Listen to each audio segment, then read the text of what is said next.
कहानी में अब तक आप लोगों ने देखा कि रणविजय महल से निकलने के रास्ते ढूंढता है और एक कमरे में जा पहुंचता है।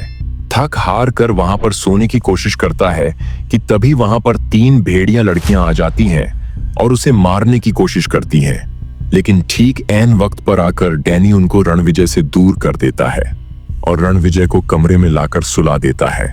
रणविजय को अपने साथ हुई यह घटना एक सपने की तरह लगती है, लेकिन मन ही मन सोचता है कि शायद डैनी को उसके इरादे पता चल गए हैं, इसी कारण उसने दरवाजे को बाहर से बंद कर दिया था।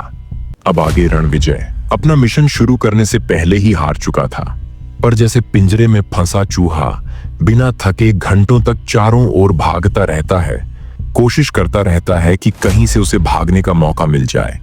रणविजय भी उसी रफ्तार से टेढ़े महल में चारों तरफ भाग रहा था।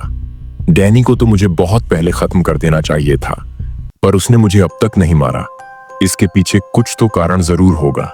हाँ, वह बड़बड़ा तो रहा था कि अभी न जाने कितने काम टिके हैं मेरे भरोसे, तो शायद इसलिए उसने मुझे अब तक जिंदा रखा है। लेकिन उसका कौन सा काम टीका हो सकता है मेरे भरोसे? रणविजय खुद से ही बातें करने लगा। उसके बाद रणविजय थके हुए चूहे की तरह फिर से अपने कमरे में लौट आया। अब वो केवल इस बात का इंतजार कर सकता था कि कब वो डैनी का काम पूरा हो और वह इसकी जान ले ले। और रात को डैनी जब आया तो उसके हाथ में एक पेन और 3 पन्ने थे। रणविजय को अंदाजा भी नहीं था कि आज उसे खुद अपनी मौत का फरमान लिखना पड़ेगा। हाँ तो मेरे दोस्त, कैसे हो? डैनी ने रणविजय से कहा। हाँ बिल्कुल ठीक हूं, रणविजय बोला। लगता है मेरे मेहमान को रात में अच्छी नींद नहीं आई, डैनी बोला। हाँ, वो दरअसल मुझे रात में चलने की अजीब बीमारी है, तो हो सकता है मैं नींद में इधर उधर निकल गया हूं। और रणविजय ने कहा, ओह डियर डियर डियर, मुझे बहुत दुख हुआ यह सुनकर। अपना ध्यान रखो। अब मुझे लगता है कि यहाँ आपका काम लगभग खत्म होने वाला है, डैनी ने रणविजय से कहा। हाँ शायद रणविजय, तो शायद अब आपको अपने घर भेज देना चाहिए, डैनी ने रणविजय से कहा। हाँ अगर आपको ऐसा लगता है तो, रणविजय बोला। हाँ बिल्कुल मुझे ऐसा लगता है। मैंने सोचा आपके फ्रेंड्स और आपकी फैमिली उन्हें चिंता हो रही होगी, तो इसलिए अगर आप कुछ लेटर लिख दे तो उन तक खबर पहुंच जाए कि आप बस शहर पहुंचने वाले हैं। तो डैनी ने कहा, हाँ ये बिल्कुल ठीक रहेगा, क्योंकि मैं जब यहां से निकला तो मुंबई लौटने का वक्त तो लगेगा ही, तो उससे पहले उन तक लेटर भेज देना यह एक अच्छा विचार है। रणविजय ने डैनी से कहा, आप कह रहे हैं यह एक अच्छा विचार है, तो यह लीजिए पेपर्स। पहले लेटर में लिखिए कि आपका यहाँ पर काम खत्म होने वाला है, और उसके बाद तो अब मैं यहाँ से चलूंगा, डैनी ने रणविजय से कहा। हाँ अभी लिख देता हूँ, लेकिन यह काम तो एक लेटर में हो जाएगा, तो बाकी 2 किस लिए? रणविजय ने पूछा। दूसरे लेटर में यह लिखिए कि मैं रत्ना से निकल चुका हूँ, डैनी बोला। और तीसरे लेटर में लिखिए मैं रत्नागढ़ से निकलकर राजसमंद पहुंच गया हूं, डैनी ने रणविजय से कहा। हाँ लेकिन मैं आपका मतलब समझा नहीं, अगर मैं यहां से निकला ही नहीं तो, रणविजय ने कहा। हाँ डियर फ्रेंड, मैं चाहता हूं आपके अपने आप की चिंता ना करें, और इसके लिए कहा मैं आपको रोज रोज तकलीफ देता रहूंगा। दरअसल ये लेटर में बारी बारी लेटर बॉक्स में डलवाता रहूंगा, डैनी ने कहा। हाँ जी ठीक है, जैसा आप उचित समझे, रणविजय ने कहा। और फिर रणविजय लेटर लिखने लग जाता है। रणविजय बोला, तारीख क्या डालनी है इनमें? पहले लेटर में 12 जनवरी, दूसरे लेटर में 19 जनवरी और तीसरे लेटर में 29 जनवरी। ये शायद बिल्कुल ठीक रहेगी आपके लिए, डैनी ने कहा। दरअसल रणविजय जानता था इन लेटर्स का सीधा सिंपल कर लॉजिक डैनी ने उसे बताया था। उतना था नहीं, क्योंकि सब जानते थे कि रणविजय डैनी के पास जाने के लिए निकला था। पर अगर इन लेटर्स को लिखने के बाद डैनी उसकी जान ले लेता है और बारी बारी उन लेटर को पोस्ट करता रहता है, तो सब यही समझेंगे कि रणविजय रत्नागढ़ पैलेस से निकल चुका था। और अगर वह अपने घर नहीं पहुंचा है तो जरूर राजसमंद से आगे कहीं एक्सीडेंट का शिकार हुआ होगा। उसने पिछले कई दिनों से पैलेस के सामने होकर गुजरने वाले कालबेलिया डांस करने वालों को निकलते हुए देखा था। उसने खिड़की से हाथ हिलाकर उनसे थोड़ी जान पहचान भी बना ली थी। हे, इधर मैं यहां हूं, आप लोग कैसे हैं? मैं यहां बिल्कुल ठीक हूं।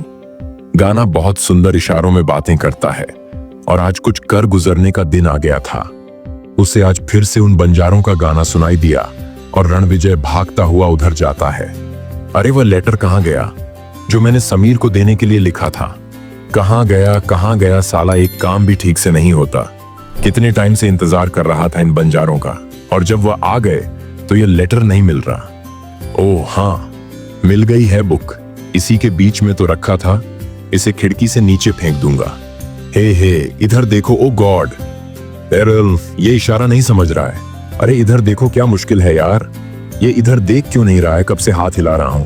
अरे इधर देखो। हाँ, कुछ नीचे फेंकता हूं। हाँ, ये पेन। हाँ, इधर देखो, ओ गॉड। फाइनली देखा उन्होंने, खम्मा घनी।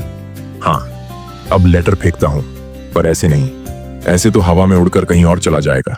किसी चीज के साथ बांध कर फेंकता हूं, कहीं से कोई पत्थर मिल जाए तो।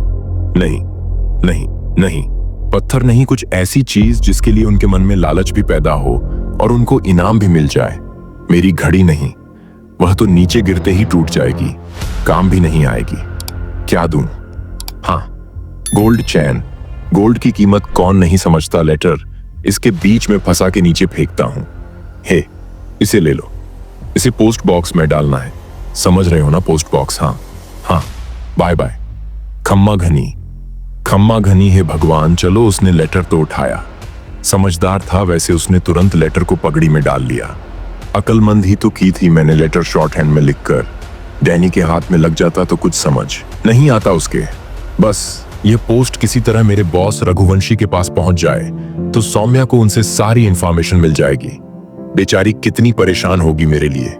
अच्छा हुआ मैंने यह नहीं बताया कि मैं यहाँ किस हाल में हूँ। इतनी परेशान हो जाती सौम्या कि यहाँ पागलों की तरह दौड़ी चली आती।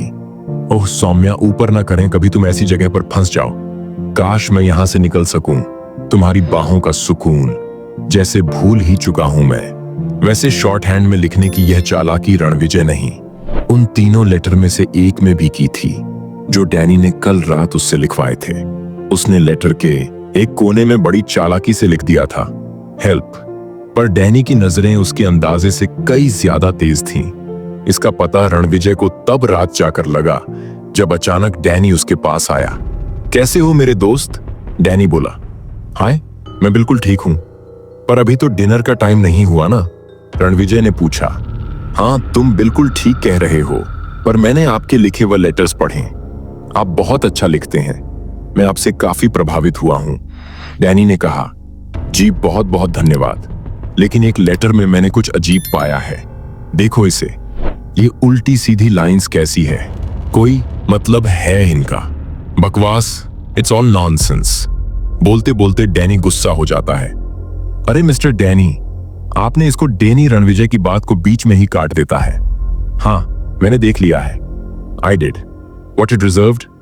आई hate such things, you know. सब कुछ नीट एंड क्लीन होना चाहिए। So sit down mister Ranvijay and write this letter again. See you at the dinner table, good bye. अगर आप लोगों ने पहला भाग नहीं देखा है तो पहले देख लें, तभी आपको यह कहानी समझ में आएगी। प्यारे दोस्तों, आपको यह कहानी कैसी लग रही है कमेंट बॉक्स में जरूर बताएं। मेरे चैनल को सब्सक्राइब करें, वीडियो को लाइक और शेयर करें। मिलते हैं आपको अगले भाग में। धन्यवाद।